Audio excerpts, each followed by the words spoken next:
Hi, I'm Bill Santamour of Hospitals and Health Networks magazine. I'm in San Diego this week for the AHA Health Forum Leadership Summit. And with me today is Paul Wiles. Paul is President and CEO of Novant Health in Winston-Salem, North Carolina. Thanks for being here, Paul. My pleasure, Bill. Paul is a workshop presenter at this year's summit. Can you tell me something about what your workshop is going to be about? Sure. We started working towards one of our strategies, which is affordability. We recognize that with the advent of reform and the push of commercial payers, our ability to get rates which are going to satisfy our current spending rates just isn't going to happen. So we started a process to move towards affordability. The first thing we found was we had no compatibility of numbers from one organization to another. We have 12 hospitals. They all count differently. We get different rates in different markets. So we're going to present a methodology that we have been using to try to level that playing field and make everyone talk a common numerical language. When did you start the journey? About 2 years ago, we realized that we were not able. We have large hospitals, medium-sized hospitals, small hospitals, and the numbers obfuscated information rather than actually brought it to the fore. And so we started working on something we call payer-neutral revenue. So we bring everything back to essentially a Medicare payment level. So every discharge is priced at Medicare, and then that takes out all of the differences from one organization to another.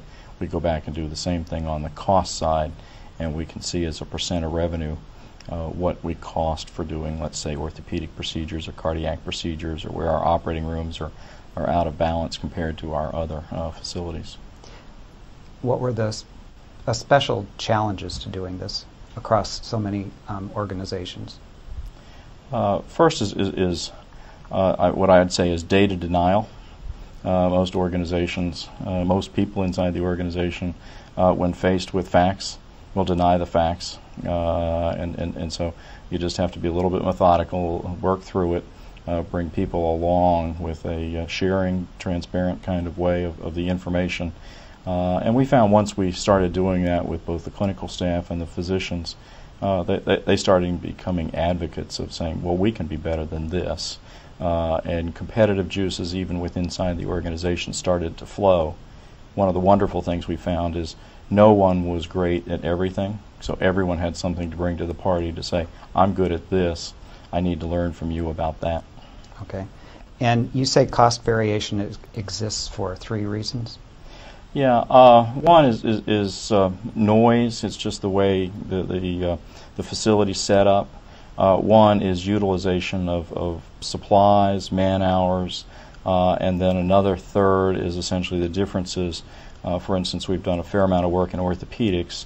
One of our facilities does a significantly larger number of revisions rather than primary hip replacements or joint replacements, and those are more expensive. So what we're after right now is that middle third of consumption of either labor or supplies. Okay.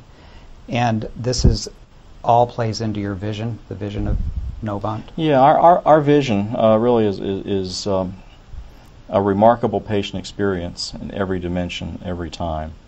And we define that as a quality and safe environment, affordability, personalized care, authentic relationships with the patients, and essentially easy for me, so the patients can navigate the system, and then voice and choice, so they participate in the care to the extent they want to. Mm-hmm. Okay. You also say that there's 4 enabling infrastructures. First and foremost is the Board of Trustees need to view this as a strategic, not a budgetary issue. So affordability becomes a strategic issue. Secondly, working with the physicians, they have to be included in the process. There has to be a fair process, complete disclosure, transparency. Management needs to stay on top of it, stay engaged. Can't delegate it too far down into the organization, has to stay with it. And then you have to have support of your communities, that in fact what you're trying to do is create a product if you will, that the community says is more affordable than it otherwise would be. Does this involve any big investments in technology at all? The interesting part is it does not. We were using a product called TrendStar, which is commercially available out there, and between TrendStar and essentially the grouper software that all of us use, we were able to put those technologies together, already existing. Same staff, same financial analysts are doing this work that was doing other work. So actually, one of those wonderful bonuses, we got a lot more productive with no more cost. Anything else we need to know about the project? Only that I think as I started, the hardest part is the first 6 inches of travel across here to get people's mind engaged in it. And once you get that momentum rolling and you stay with them and they begin to see the changes, it's really fun to watch an organization make that change. And is there an end date for this project too? I can't imagine that we'll ever get that good. I think it's like every other part of American industry. They're constantly on a search for a higher quality, lower cost, more efficient operation, and they keep looking for that next opportunity to get there. I think that's going to be the same in healthcare for many years to come. Forever. Okay. Well, thank you for being here. My pleasure. Thanks for having me.